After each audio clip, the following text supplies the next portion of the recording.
You're standing in the middle of a cold Pennsylvania barn, staring at a machine that should not exist.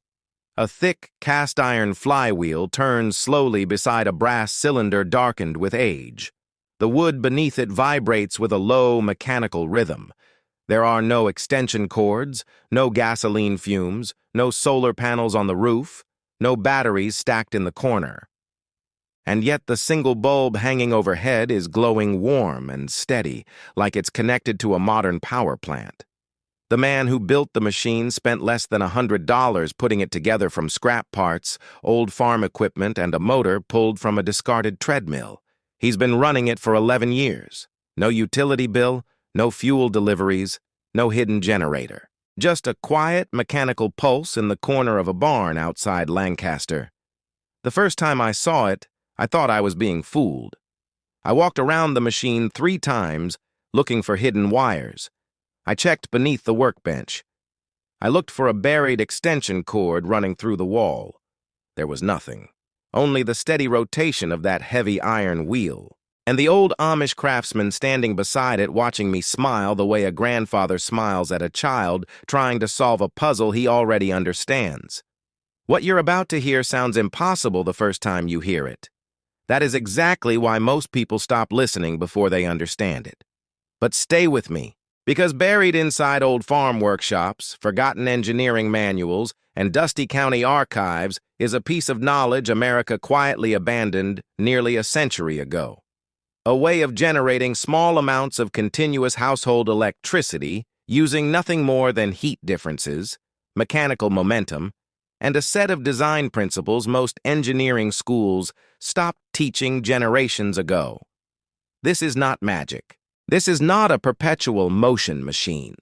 And this is not one of those internet scams involving hidden batteries and fake demonstrations.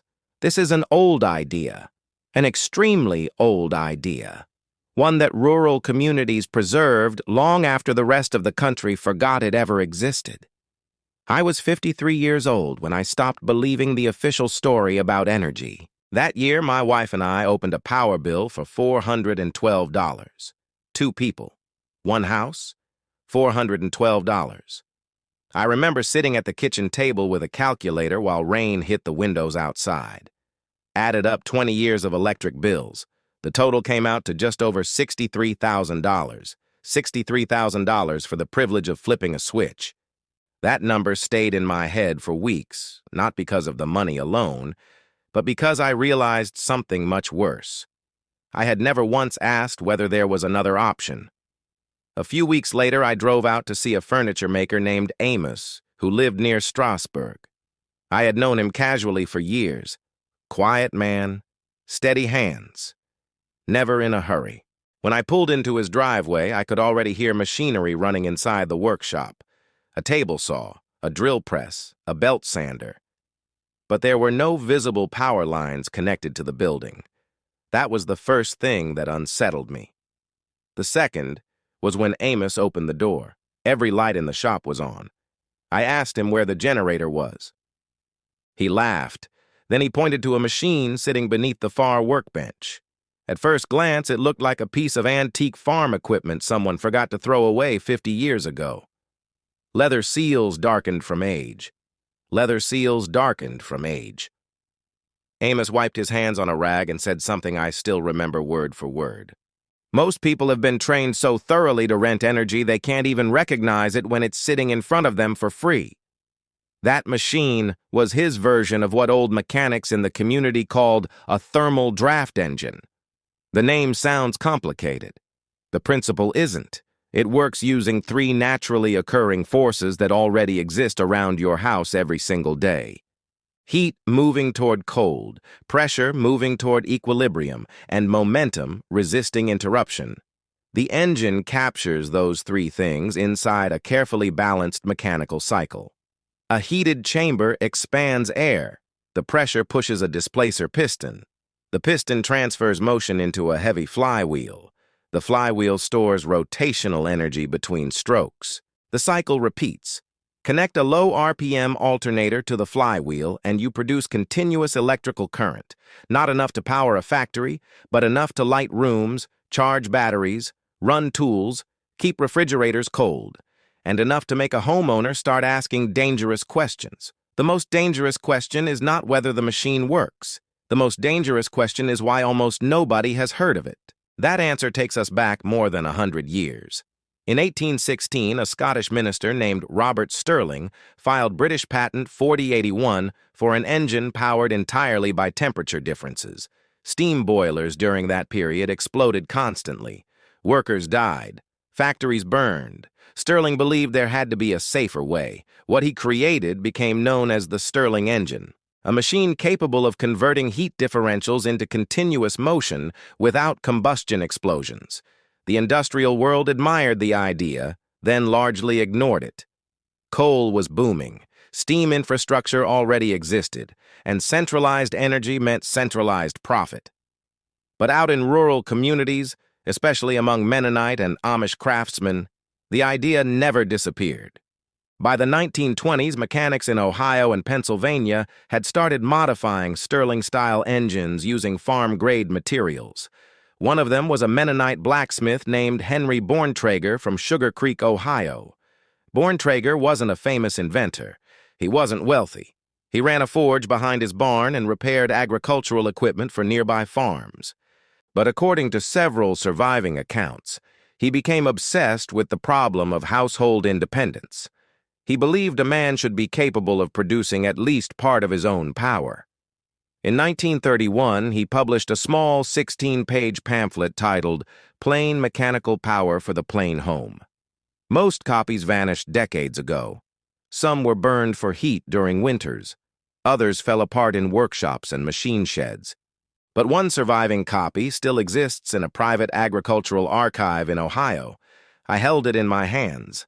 The pages smelled like dust, oil, and old paper. Inside were detailed diagrams for a simplified thermal differential engine designed specifically for ordinary homeowners. No advanced machine shop, no expensive parts, no industrial manufacturing, just careful measurements, simple materials, and patience. Borntrager's design revolved around one component more important than all the others combined: the flywheel. According to his notes, the wheel had to weigh exactly 22 pounds and measure 14 inches across. Not approximately, exactly. Below that weight, the engine lost momentum between cycles. Above it, the startup resistance became too great. At 22 pounds, the system entered what Borntrager described as harmonic carry. Each pressure cycle reinforced the rotational momentum instead of fighting it. That detail matters because this is where most modern hobbyists fail. They assume the flywheel is decorative. It isn't. It's the heartbeat of the entire system. The original units produced between 40 and 100 watts continuously depending on seasonal temperature differences. That may not sound impressive until you understand the word continuously. 40 watts running 24 hours a day becomes hundreds of kilowatt hours across a year. Enough to offset lighting, charging systems, ventilation, and small appliances. Enough to reduce dependence, enough to matter. Amos had 3 units running in parallel. His neighbor had 5. One older workshop outside Bird in Hand reportedly ran an entire woodworking operation from a row of interconnected engines spinning beneath the floorboards. So why didn't the technology spread across America? That is where the story becomes uncomfortable. In 1936, the Rural Electrification Act transformed the country. Officially, it was a heroic modernization effort, and in many ways it was. Power lines reached isolated communities. Homes received electric lighting. Rural farms modernized rapidly. But hidden beneath that progress was something else: centralization. Independent household generation slowly became economically irrational. Utility companies received subsidies. Infrastructure expanded. Building codes changed. Within a generation, Americans stopped viewing electricity as something they could produce themselves. Electricity became something purchased from far away through a meter attached to the side of the house. The Amish resisted that transition longer than most communities. Not because they hated technology. That part is misunderstood. They resisted dependence. They preferred systems they could repair with their own hands. Wind chargers, gravity-fed water systems, mechanical refrigeration, thermal engines. Technologies that failed slowly instead of catastrophically. Technologies that belong to the people using them. Now let me be very clear about something before we continue. This engine does not create energy from nothing. Claims of perpetual motion violate physics. What this machine actually does is harvest tiny amounts of naturally occurring thermal energy through continuous temperature differences. The ground stays cooler than the air. Sunlight heats one surface faster than another. Warm air expands. Cool air contracts. The engine converts those small differences into slow rotational motion. That is real physics, and versions of it absolutely exist.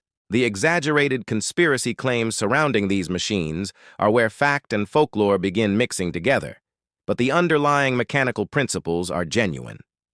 The version Amish showed me used a buried water reservoir 4 feet below frost line.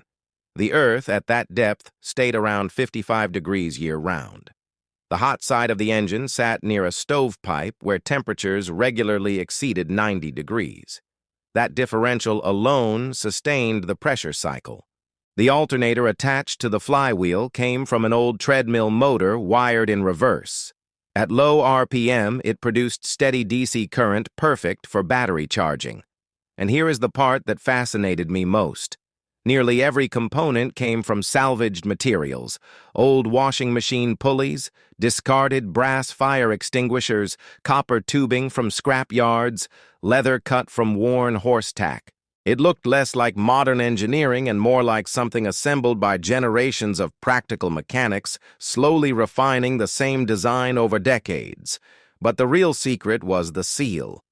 Every successful builder I spoke to emphasized the same thing.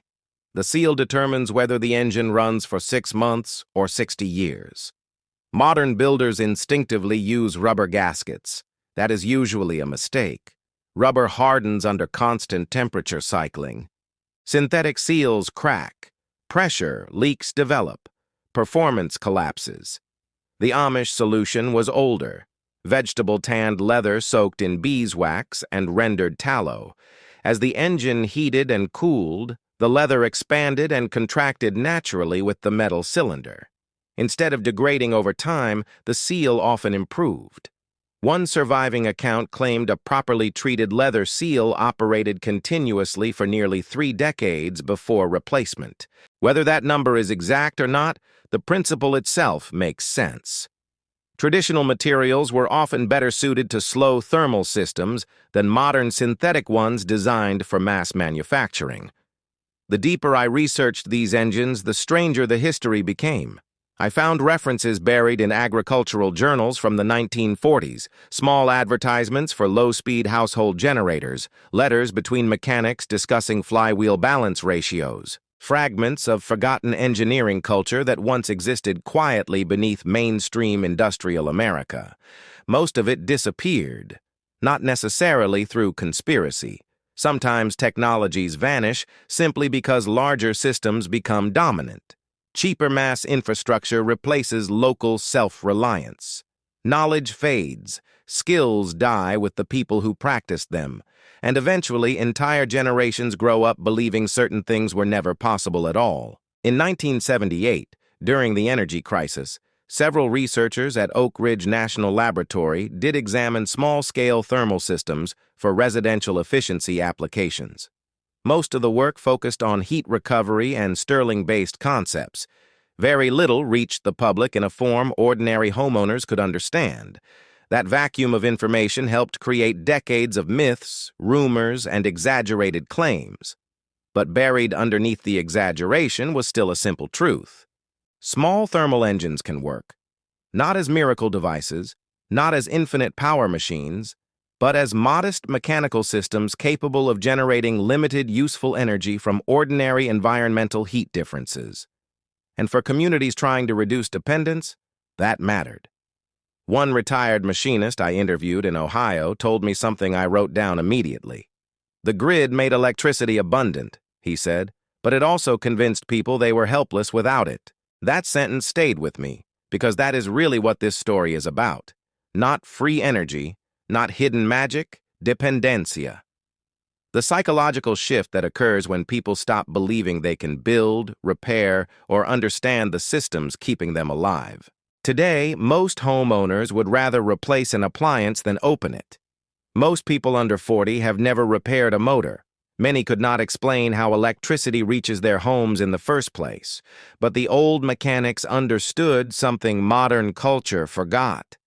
Small systems matter, backup systems matter, knowing how things work matters. And sometimes the difference between vulnerability and resilience is nothing more than a machine quietly spinning in the corner of a garage. If you wanted to experiment with a small thermal engine today, the parts are surprisingly accessible. A discarded treadmill motor, a heavy cast-iron pulley, copper tubing, a steel drum, leather seals, a simple flywheel assembly. You could build a low-output demonstration system in a weekend, not a miracle machine, but a functioning mechanical lesson in how thermal energy conversion actually works. And once you see it operating with your own eyes, something changes. You stop viewing electricity as mystical. You start understanding it as a process. That understanding is what old craftsmen like Amish spent their lives preserving. Not because they believed they were fighting some cinematic secret war against the utility companies, but because they believed practical knowledge should never disappear completely. A man who understands systems fears them less. A community capable of repairing itself survives longer. And knowledge passed between generations becomes a form of independence all by itself. Before I left Amos's workshop that night, he shut off every overhead light except one. The barn became quiet. The flywheel continued spinning, slow, steady, almost silent. Then he said something I have never forgotten. "People think freedom disappears all at once," he told me. "Most of the time, it disappears one monthly payment at a time." I drove home through the dark Pennsylvania countryside, thinking about that machine, about the old pamphlets, about the forgotten mechanics, about how easily useful knowledge can vanish once people stop practicing it. And I realized something. Maybe the most valuable part of this entire story isn't the engine itself. Maybe it's the reminder that ordinary people once believed they were capable of understanding the systems their lives depended on. That belief built workshops, it built farms, it built communities, and perhaps most importantly, it built confidence. If you found this story interesting, subscribe and stay with me.